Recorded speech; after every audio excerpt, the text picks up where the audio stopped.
Viewers আসসালামু আলাইকুম, সবাইকে আমার চ্যানেলের পক্ষ থেকে স্বাগত জানাচ্ছি। ডিগ্রি দ্বিতীয় বর্ষের ইসলামিক স্টাডিজ চতুর্থ পত্র আল ফিকহ শাস্ত্র এই কোর্সের যে শর্ট সাজেশন তা নিয়ে আজকের ভিডিওতে হাজির হয়েছি। সাজেশনটি সংগ্রহ করেছি ব্যতিক্রম পাবলিকেশনসের অনলাইন পেজ থেকে। ক বিভাগের জন্য বিগত 2015, 2017, 2019 এবং 2021 সালের কুইজ প্রশ্নগুলো পড়লেই হবে। আর খ বিভাগের জন্য তারা যে বিষয়টি সাজেস্ট করেছে, এখানে সর্বমোট 12টি প্রশ্ন দেওয়া রয়েছে। এই 12টি প্রশ্ন অনুশীলন করে কিন্তু আপনি মোটামুটি একটা ভালো ফলাফল করতে পারবেন। এখান থেকে আপনারা স্ক্রিনশট দিয়ে রাখুন প্রশ্নগুলো। এরপরে গ বিভাগের জন্য গুরুত্বপূর্ণ প্রশ্ন রাখা হয়েছে 15টি।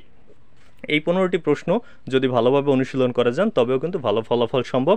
এক্ষেত্রে 100% মার্ক করা প্রশ্নগুলো একটু গুরুত্ব দিয়ে পড়বেন। এখান থেকে স্ক্রিনশট দিয়ে রাখুন এবং বই থেকে খুঁজে এই প্রশ্নগুলো অনুশীলন করুন। আর যদি আপনার কাছে ব্যতিক্রম পাবলিকেশনসের সাজেশন থেকে থাকে তাহলে সাজেশনে কত পৃষ্ঠায় রয়েছে সেগুলো কিন্তু এখানে রেফারেন্স আকারে দেওয়া রয়েছে, সেখান থেকে খুঁজে পড়লেই হবে। তো এই ছিল আমার হাতে থাকা অবশ্য আল ফিকহ শাস্ত্রের ইসলামিক স্টাডিজ চতুর্থ পত্র যে সাজেশনটি। এতক্ষণ সাথে থাকার জন্য অসংখ্য ধন্যবাদ।